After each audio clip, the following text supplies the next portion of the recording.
I got a great deal on some HX Stomp's presets. I spent about $7. It's priced at £5, so whatever the conversion rate is. And I got a lot of really good presets. John Cordy runs this sale. But here's the deal, I was hoping I'd sound like this.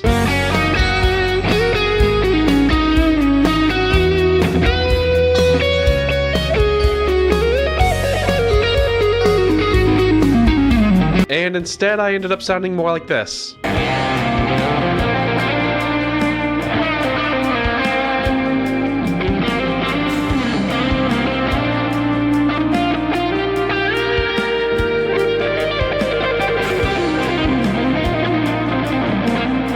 And I think there's a lot that can be learned from this. Like, there's the obvious takeaway that, of course I'm not going to sound like him, I'm not him. But I tried to be relatively scientific about it, and to be honest, I learned a lot. So I bought these presets off of John Cordy, one of the more influential guitarists for me over the past couple of years, and I've learned a lot from him. And one thing that he offers is every preset that he makes for his videos, he puts into a Google Drive folder, and he sells basically infinite access to that for £5. It's about $7 USD. This was super helpful to me a couple of years ago because at the time I actually found John because I was looking for help in learning how to use my HX Stomp, learning how to build presets and that kind of thing. And so actually my main intent in buying it was first to see just how they would sound outright. I didn't expect to sound exactly the same, but I thought it'd be close. But secondly, to dig into what he was doing in those presets and try and do that for myself. So I'm going to go through 3 really good ones from it, show you a rough expectation in the form of him playing, and then show you what I came up with. I try to be relatively scientific about it, in that the styles are relatively similar-ish, and I used a pretty close guitar. Now, I've got Fender, he's got K-Line, but in general, the K-Line Springfield sounds pretty well like a Strat, the Truxton sounds like a Tele, so I tried to match that. This first preset's called Glassy Plexi. He's got a video about how he tweaks some of his settings to get to this. It's actually part of the one that I'm going to be showing you the sample from. But let's just check this out. Here's him.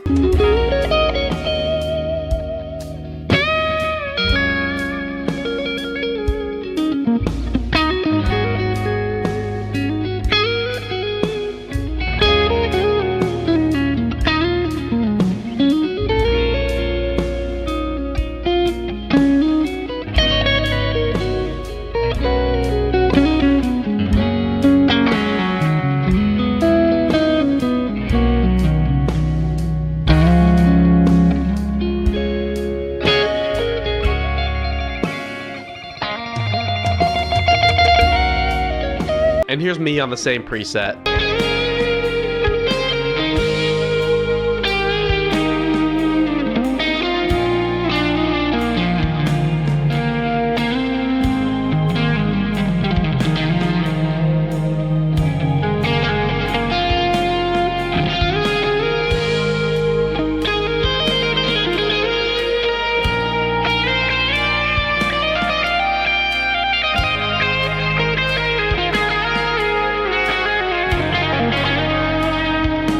Now granted, the first thing is glaringly obvious. His is relatively clean, mine's relatively dirty. I apparently didn't watch his sample before I recorded my own, and so I did my thing about the same way that I normally do. Build a clean intro, layer things over it, and then dirt up for the actual soloing. And he kept things clean the whole way through, which is cool. Like, that is the first snapshot. What he used is the first snapshot in it, so it still sounds really good, very glassy. I use the second 2 within it, one is more bass and one is more glass. And essentially those are basically just like EQ variants. But of course a lot of things stand out, the first being that they really don't sound the same. And if you go check out his full video, I'll link it in the card. As he's building it, he goes over these other snapshots. But really, the way that he uses it and the way I use it don't sound the same. And that's okay, but it's worth noting that if you're gonna buy this to try and sound like him, you're just not gonna. That said, there is something to take away from it. I mean, granted, I'm using a Tele, but I got a really nice jangly sound from it. That is something that I could probably stand to bring in more in the stuff that I use. And the glass did offer some really nice, like, touch-sensitive dynamic stuff. So the second preset is called JCB Assman. JC is his initials, and it takes from a Bassman type of amp from the HX Stomp. So here's him.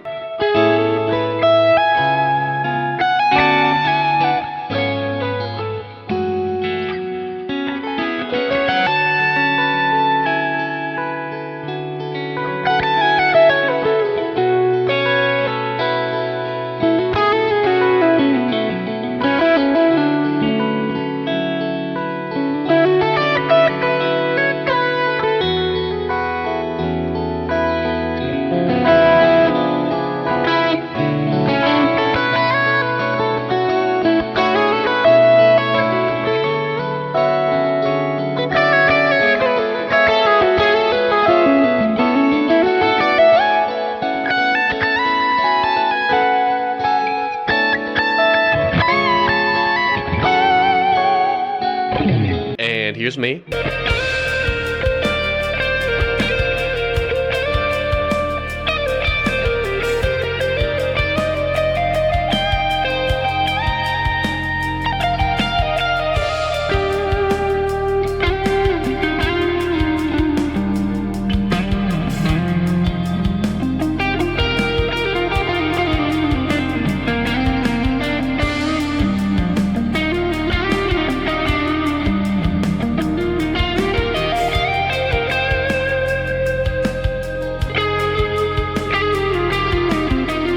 So another kind of scientific miss here. His entire sample, he was on the bridge side of his pickups. I was on the neck side of mine, but we can still kind of glean the idea from this. This preset is closer to what I normally use, I think largely because of the amp. I was able to get a lot of similar type of tones to what I normally get, but once again, it's worth noting that I did not sound like him. The guy's a phenomenal guitarist, and like, I'm fine, but he's got a lot of little things that I just don't have dialed in. We also have a very different playing style, kind of a different musical style. For both of these, the overall sound is kind of dialed back and more mellow, but still the differences between the way that he and I play are just there, and I don't sound like him. That said, it was a really nice tone. Definitely check it out if you feel like getting these presets. Now this third one is an Eric Johnson inspired tone. It's called Eric Lead 2023. And from what he said, this is kind of more what he's adapted to become his tone, like what he likes to sound like. So here's him.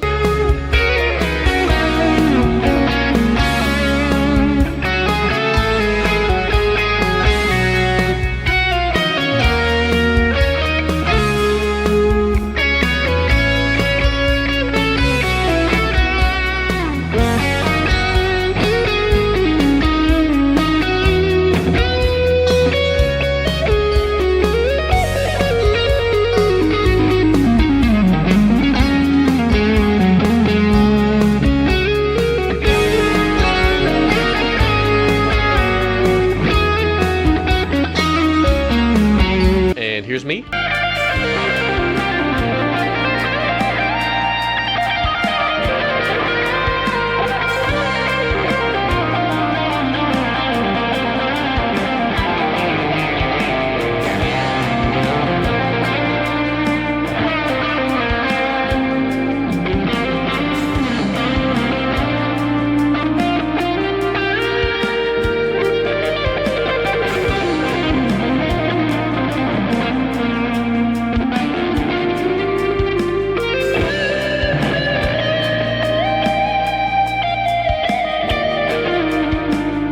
So we're developing a pattern here, right? I mean, it doesn't sound the same.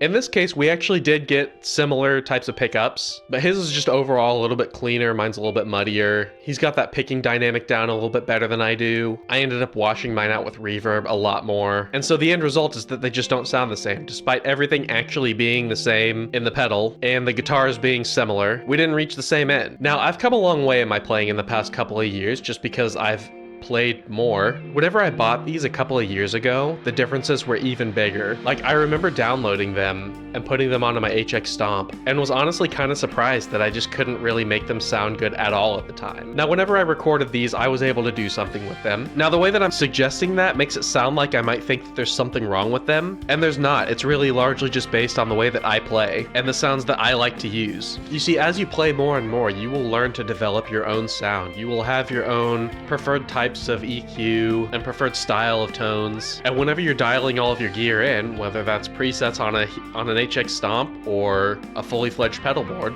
you will develop your sound simply because you like the things that you hear or you don't like the things that you hear. And a lot of that is based on your own playing. You see, my skills and abilities, what I want to hear and what I don't want to hear, the ways that my fingers work, they're just different than John's. Like, I would say that he's a better guitarist than me, but at the end of the day, better or worse, we're just different. That's the main thing that matters in this. And you need to dial in your settings in a way that works really well for you. So that said, before you go and buy a bunch of presets, for any modeler for that matter, or even a piece of gear that you watched a review on and heard how it sounds, that's just how it sounds for that particular person through those particular settings. You gotta be careful. You gotta know what you're looking for. And you can't expect to just sound good by buying something. You've actually gotta put in the work and you've gotta practice. Now, the more you practice and the better you get, the more you can make more things work for you. Like I said, 2 years ago, whenever I bought these presets, they just sounded bad whenever I used them. Flat out, I couldn't get anything good out of them. If that's not John's fault, that's my fault. I've practiced a lot in the past past couple of years, and this time around I was able to make them sound like something nice, sound like a song. At least I think so. I hope you do too. But they're still not quite my sound. That said, it was really helpful to play through them. Each one of those, I was able to learn something that I would like to take and adapt to my own style, and to the way that I build a preset. For example, I was really into that glassy, jangly sound that I was getting from the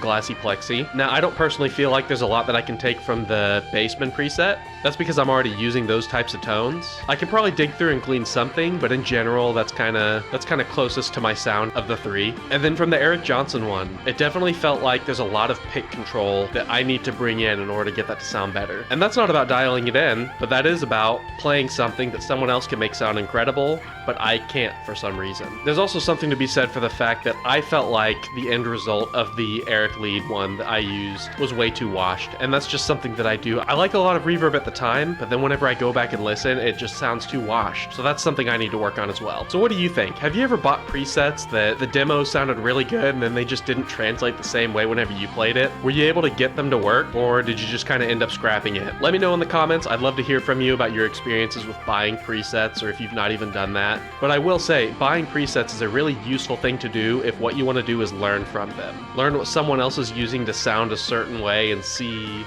how far off you actually sound from that and why that might be the case.